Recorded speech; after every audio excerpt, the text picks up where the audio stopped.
Shalom, hello, this is Rav Johnny.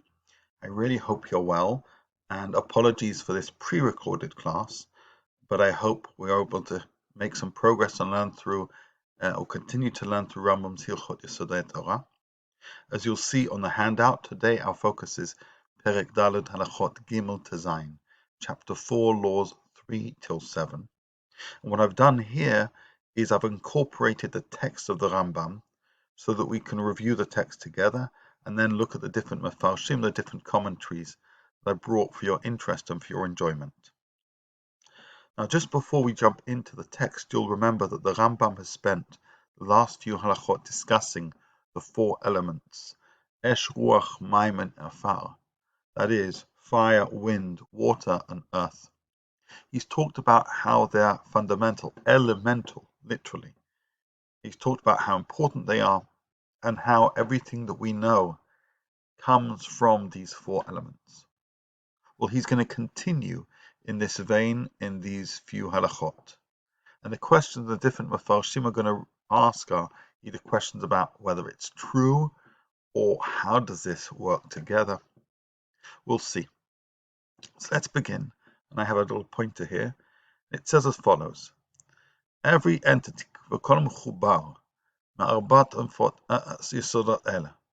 from which there's a combination of these four fundamental elements, unifrad basof. Now this is translated as will ultimately decompose into them. Not nifrad sometimes you think means to be separate from. Here it's understood to mean decompose into. You'll see by the end of the halacha, that's how we have to make sense of that word.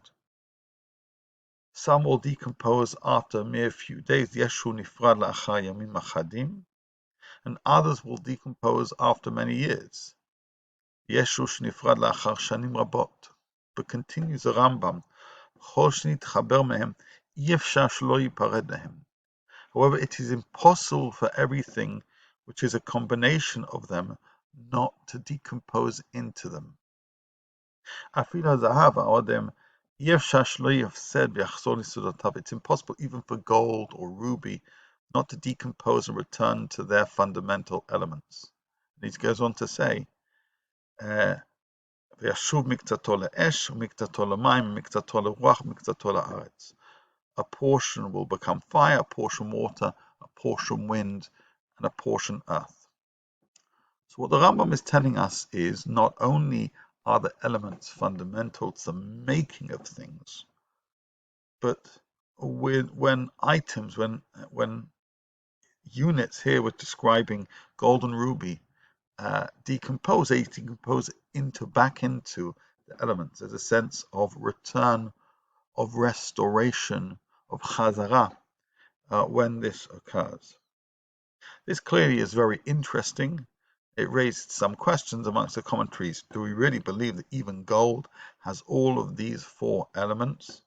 They're asking it both from obviously a practical question, but also here the Rambam seems to be making also a deeper statement about how we see the work of creation.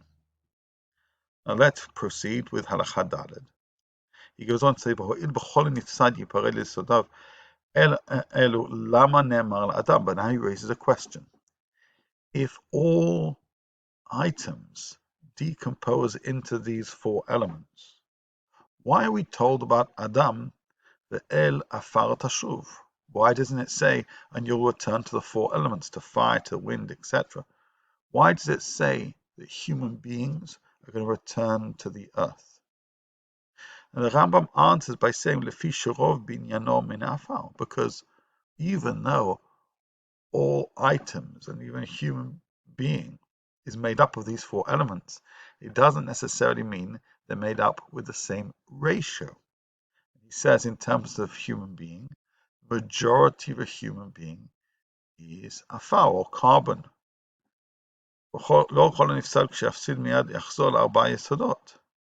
He says every entity decomposes will not return to the four fundamentally immediately. Not only are the ratios not equal, but in fact the decomposition into four elements doesn't all happen at once. Rather, as he says, the דבר אחר, וסוף הדברים יחזור ליסודות, ונמצאו כל הדברים חוזרים חלילה. One leads to another, leads to another. This is a process of decomposition. We know this if you do composting, etc. So, what has the Rambam told us so far? Number one, that every item we know is made up of these four elements, and that when after their demise or when you bury them, they will decompose into these four elements.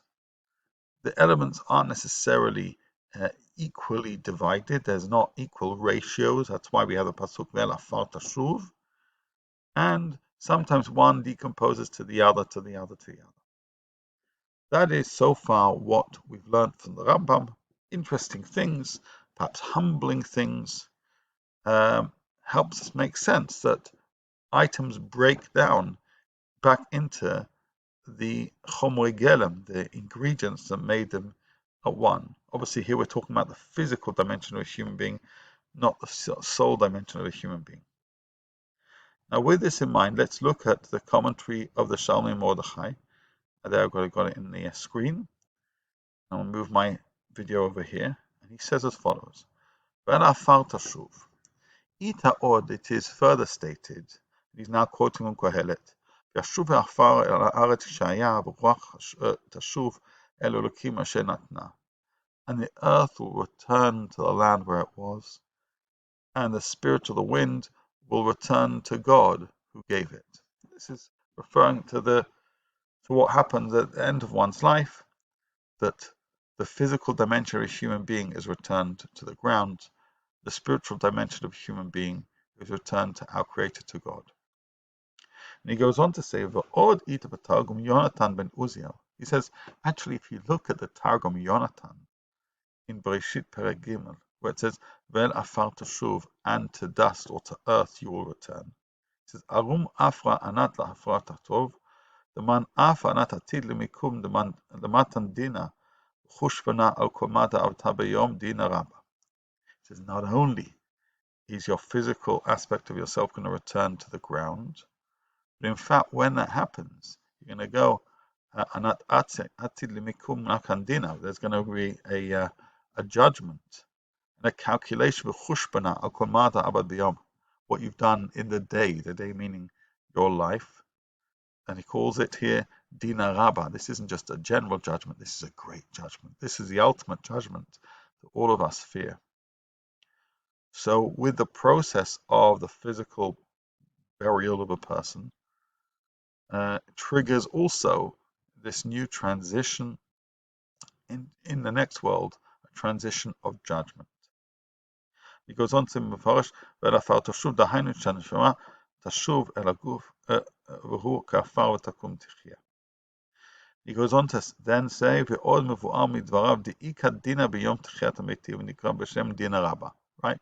Not only does the physical body decompose and divide into the four elements, but then the spirit returns to God and a judgment happens.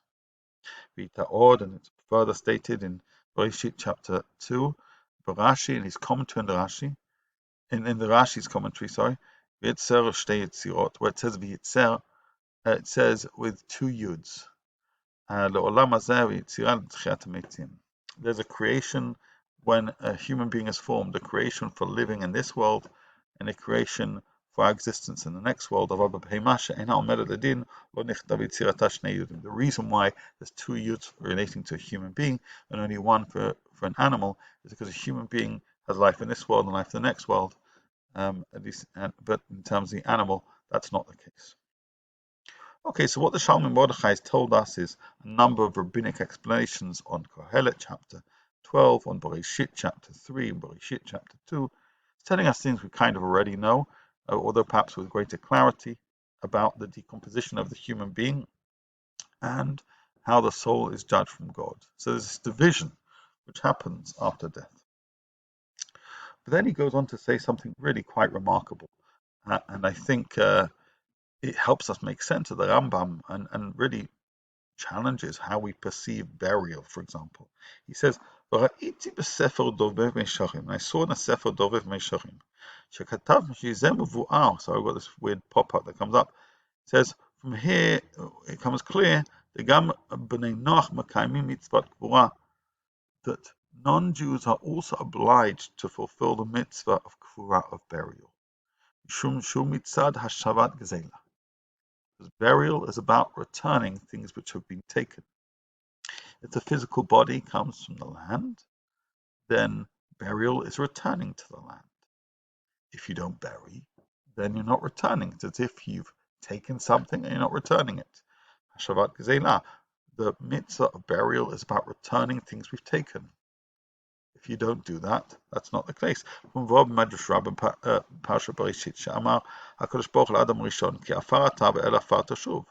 God says there to Adam Rishon, you are from dust and you will turn to dust, or you're from earth and you will turn to earth.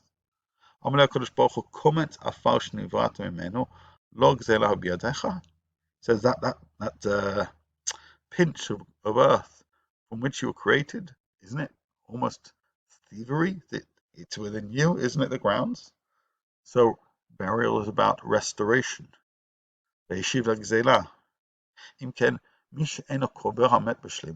he says, this is quoting the Dover Mesharim, somebody who doesn't bury the dead b'shlemut in their whole sense, rather they cut up the body, they do some kind of post-mortem, or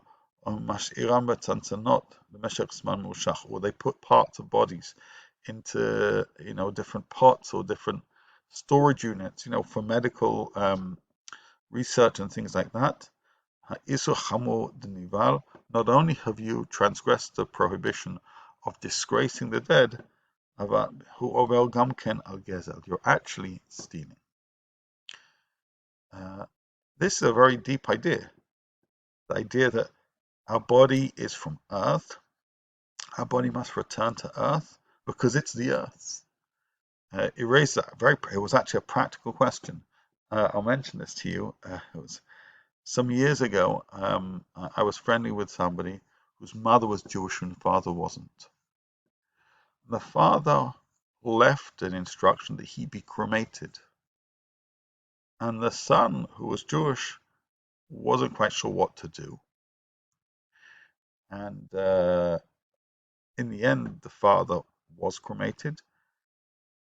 And the son asked whether I'd be prepared to be present because he felt a little bit vulnerable at the time.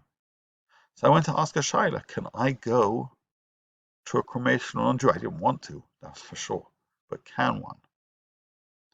The truth is, on this basis, the answer is no, of course not.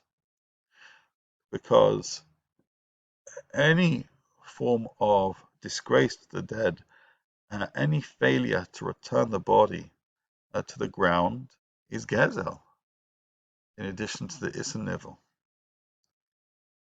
So that itself is an important principle which isn't explicit to Jews. It's not about the mitzvah of Gvoyik Berenu. Instead, it's about the principle of returning to the elements. That's a universal message rather than a particular commandment. So that's what the Dover Mesharim says. Let's just continue on. Mina Afar continues the Shalom Mordechai. Ita Brachot Yudzayin Amud Aleph B'Tfilat Rabbah. We have this beautiful prayer of Rabbah, recorded in Gemara Brachot 17a. Afar ani b'chayai. We say this in the Yamim Noraim. I am like dust in my life, even so in my death. Kal b'chom mitati.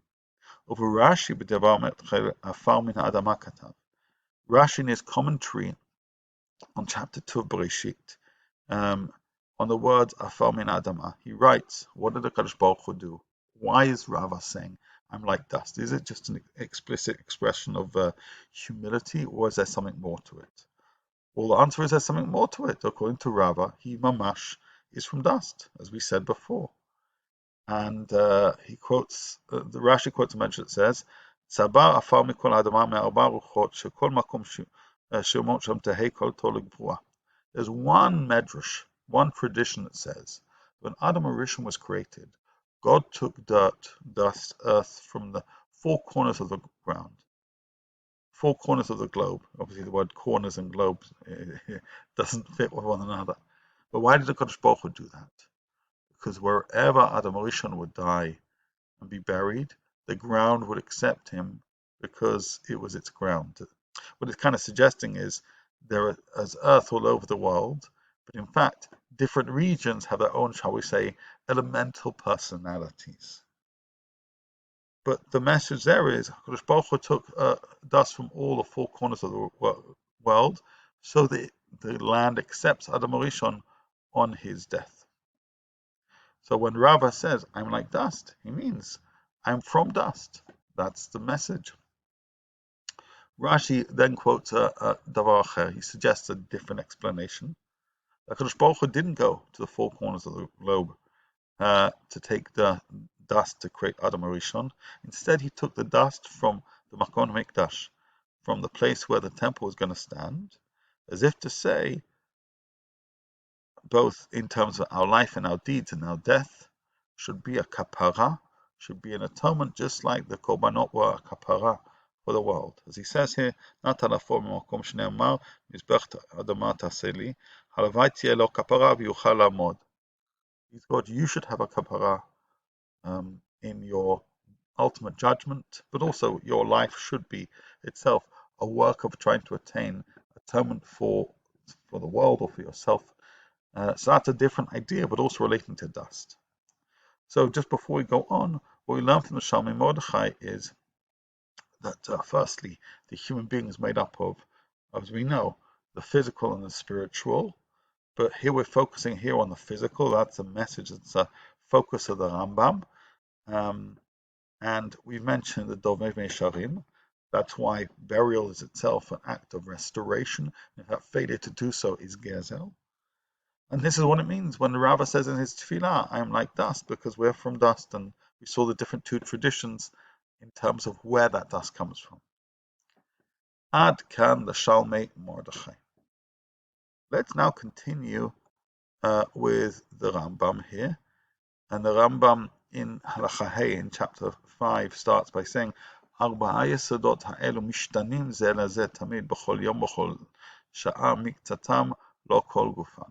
These four fundamental elements are in constant state of flux, with a certain portion, but never the entire matter, of one changing into another every day and every hour. The Rambam already alluded to how some elements go from one to the other. He's going to give more detail now.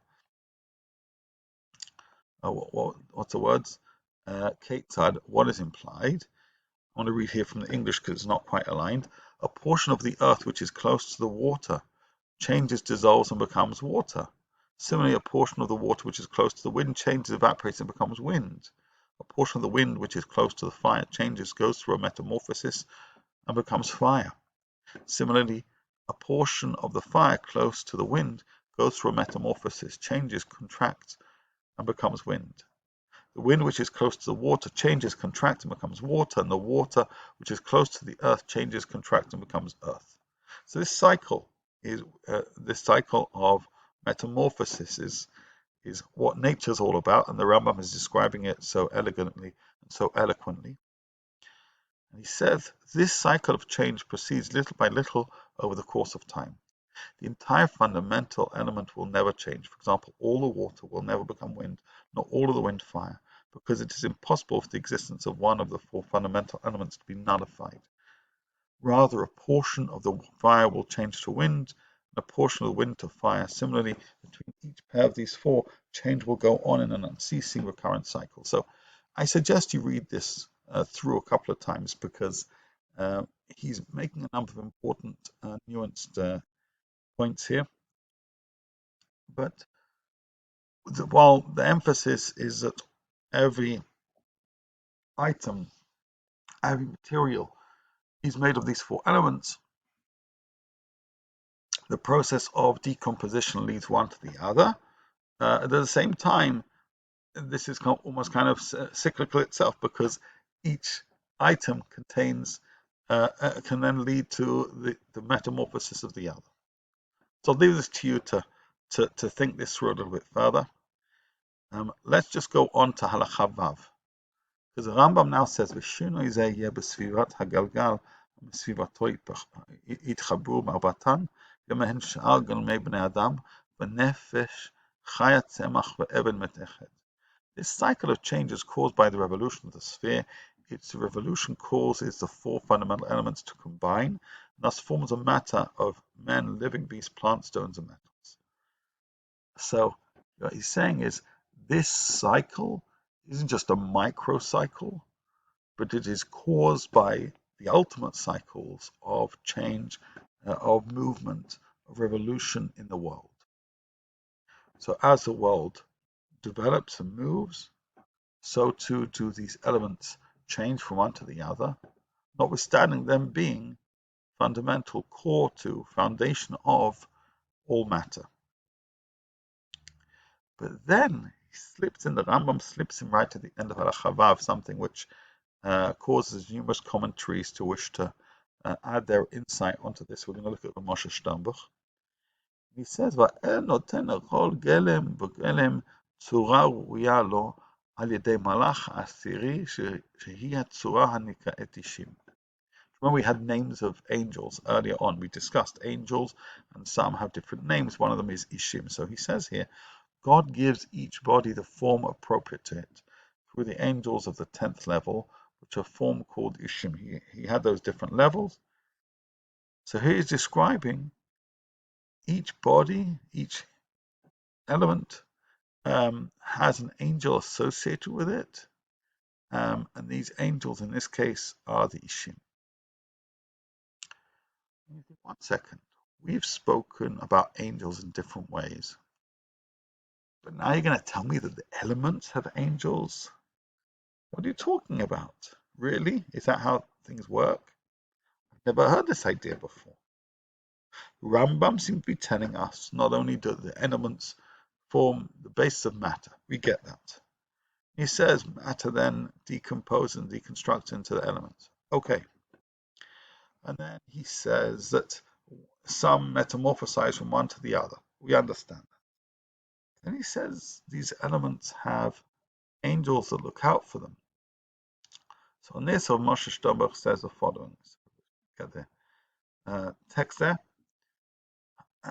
Dvarav tmuim. These words are confusing. B'shlom achai afilu tzemach matzina b'medrash מדרשי חז"ל, שאין לך עשב שאינו מזל, או שר למעלה שאומר לו גדל. He says, well, the Rambam here says strange because, yes, in reference to living matter, and even in relation to plant life, our sages tell us there is no blade of grass that doesn't have a mazal or some kind of sar lama'ala that says to it, that commands it, that kind of coaches it to say, grow. So we believe that afilu tzmachim have some kind of angelic form willing them to grow. אבל הרמב"ם מוסיף כאן שגם באבן מתכת צורת גלמו על ידי מהלך עשירי שהיינו אישים, והדבר הזה לא נתבהר לו מקורו. The Moshe Sternbuch says he's now going to tell me that stone and metal and all these other matters themselves containing these four elements has an angel overlooking them. He says, where does he get this idea from? And now he goes on to say something really important. The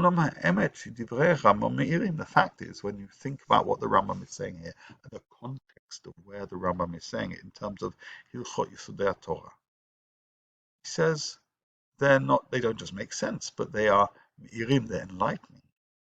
The Davka b'tkufatenu. He says, don't forget, he wrote this just 900 years ago. Now in our days, bitgalut niflaot atom. Read the Hebrew word atom, right? It says, only now in our days when we realize the wonders of the atom, we realize the truth of his words. Right? There we described that all metal or wood as matter. We kind of didn't understand their makeup. We talked about the four elements. But now, with the revelation of the power of the atom, that every matter is made up of millions of molecules, if you like that translation, and within one each, asrot millionim, tens of millions.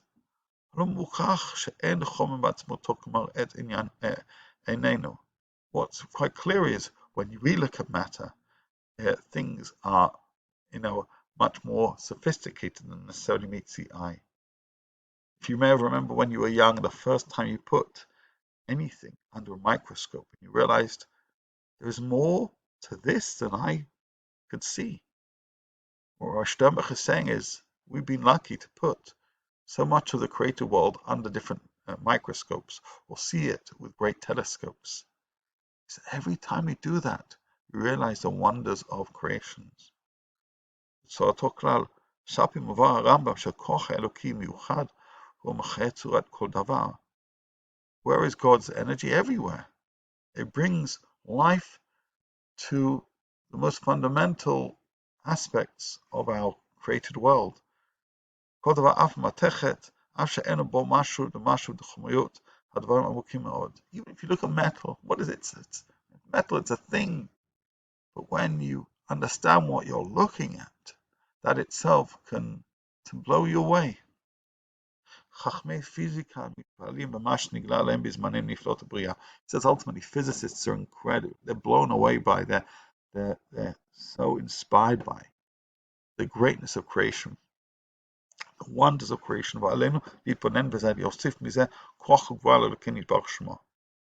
And with this greater knowledge, we should reflect and we should add to our appreciation of the great artist of the world, of Kadosh Baruch Hu, shekol kol atom va'atom, dahainu asrot millionei b'chol chafetz katan. The fact is, you got within every piece of matter to be broken down to the level of atom, to the level of molecule.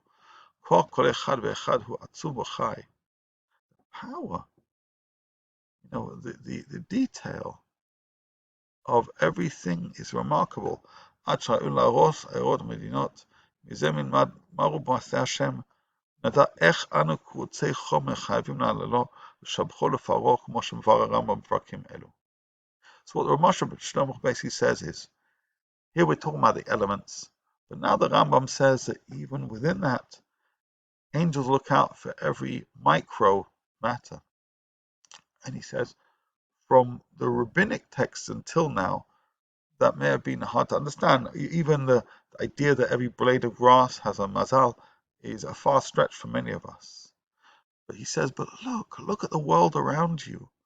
Look at the discovered world in your lifetime. And be amazed, be dazzled. That's what the Rambam wants you to do. He wants you to harness that sense of wonder, to appreciate the work of God. That's what Hilchot Yesodei HaTorah is all about. So look under the microscope, learn, understand, appreciate. That's what we all need to do. So what we've done so far is we've looked through Perek Daled and talked about the elements. We've talked about how different elements make up matter, and how, though we refer in terms of the Kfura to Elafal, it's because the majority is Afal, and in fact burial is itself an act of restoration and returning. Here we've discussed how each element moves one to the other, metamorphosizes,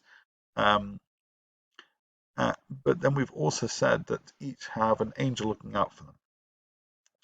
Let's now go to the last halacha, Perek Zayin, and the Rambam says as follows: La'olam en ata ro'eh gelem b'lo tzura u'tzura b'lo gelem.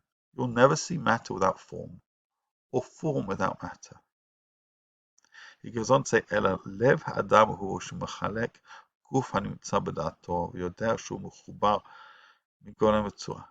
It is the heart of man which is in knowledge, considers the bodies that are found and knows that they are a combination of matter and form. It is the heart of man which in its knowledge considers the bodies that are found and knows that they are a combination of matter and form. He goes on to say, It appreciates that there are bodies whose matter is a combination of the four fundamental elements, bodies whose matter is simple and contains only one type of matter, and forms which have no matter and cannot be seen by the eye, the latter discernible only to the eye of the heart. We can appreciate their existence just as we know of the existence of the Master of everything, though we do not see him with our eyes. This is so beautiful, so majestic. What he's saying is, so how do we connect to God? Recognizing that there are pointers to God everywhere, but sometimes not visible pointers. He said, this is why we have a lev. This is what a heart is all about. To reflect on things that can't always be seen, to understand the implications of what goes beyond the eye. That's what the lev is. That's what the heart is. And the Rambam now does something so exquisite. In his Moreh Nevuchim, he informs us that we use the lev many times in Tanakh, but it means different things. And he gives us 5, 6 different explanations of what lev is. And I want to go through them. We're not going to go through all the text. We'll go through the highlights, and I've highlighted it for that purpose. What does lev mean? Lev Shem Mishtatef. It can mean many different things. Hushema Evel. It is the name of a limb, right? Literally, or an organ, to be more precise. So lev is an organ. We know it. We need it for blood. We need it to live. But that's not our major focus of attention here. He says, but when the Tanakh speaks of lev, it doesn't just always talk about the organ. It talks about machshava. It talks about wisdom, or really thoughts. We'll come back to wisdom in a second. Lev is thoughts. It's about thinking. Yes, nowadays we talk about the brain and the heart. But when the Tanakh speaks about heart, it often understands it as a form of brain or emotional intelligence or spiritual intelligence. Machshava. Lev also means etzah. Etzah means technically advice. Lev is, I can lend you my heart, means I'll be there for you. I'll be there to listen to you, and I'll be there to offer you advice. The Rambam informs us that lev also means ratzon, will, or willpower. It's what we do when we want to do something. That is your lev. My heart pushes me to do whatever I need to do. Then he goes on to say, Hushem hasechel. Right? Lev means seichel, as I'd say. Seichel means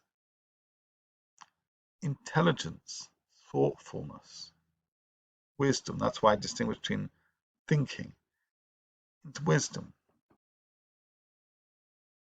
Now, why is this important? Firstly, we should just know that the word lev means different things in the Tanakh, and he brings proof text for each of them, etc.